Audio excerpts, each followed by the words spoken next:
I was 10 years old.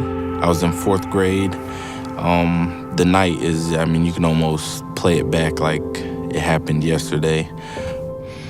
Me and my brother and my sister were upstairs, but my aunt and her kids were staying with us at the time. They were downstairs.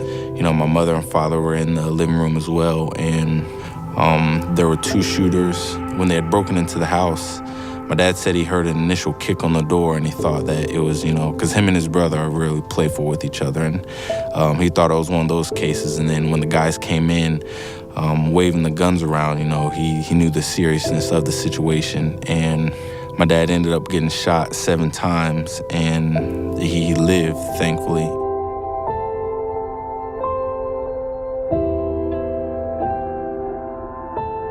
When we look back at it, we don't think of it as a negative thing. It's one of those things that is an odd blessing in our lives. My dad wasn't on the right path at that time, but it brought us closer spiritually and emotionally, and overall it made us a better family.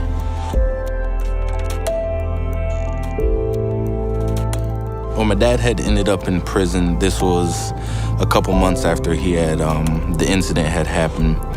He was incarcerated for drug trafficking, and he was sentenced 3 years. And even incarcerated, he still did a tremendous job. We would have Bible studies over the phone. He would teach me the word and how I would take that word and use it in everyday life. With my mom, my brother, my sister, just life in general.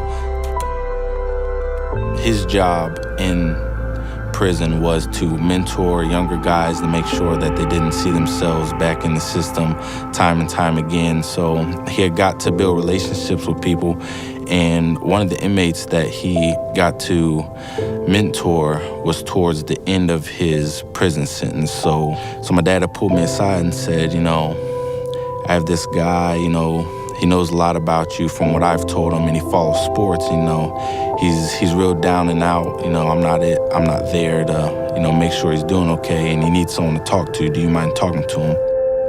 So we had started communicating through letters. I found out what he was in there for. He was in there for shooting a man in a home invasion, and we got to build a relationship, and I got to know a man who was sincerely sorry, for the crime that he committed. And, 4 or 5 letters into our relationship, I find out that this man is the guy who shot my father.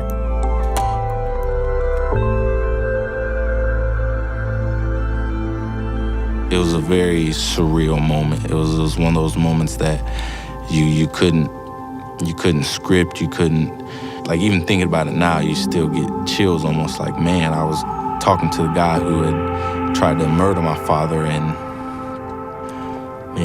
that just goes to show that God has a special way of doing things, and it was a point in his life where he was lost. I came to forgive him because that was the same time that my dad was lost, and the same event that changed my dad's life around is the same event that changed his life around.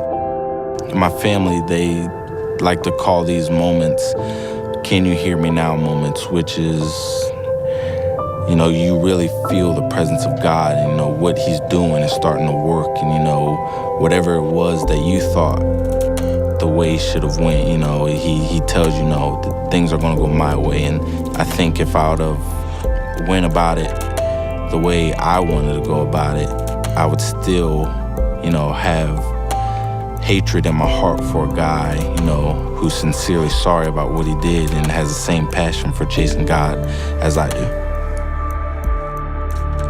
LJ Scott is one of those athletes that, but from the moment he walks on the field, he deserves the right to be heard. Being one of the faster, stronger, quicker guys, he's one of those guys that kind of leads by example. And one of the things that he kind of leads in his testimony is the art of forgiveness. LJ can forgive much because he's been forgiven for much.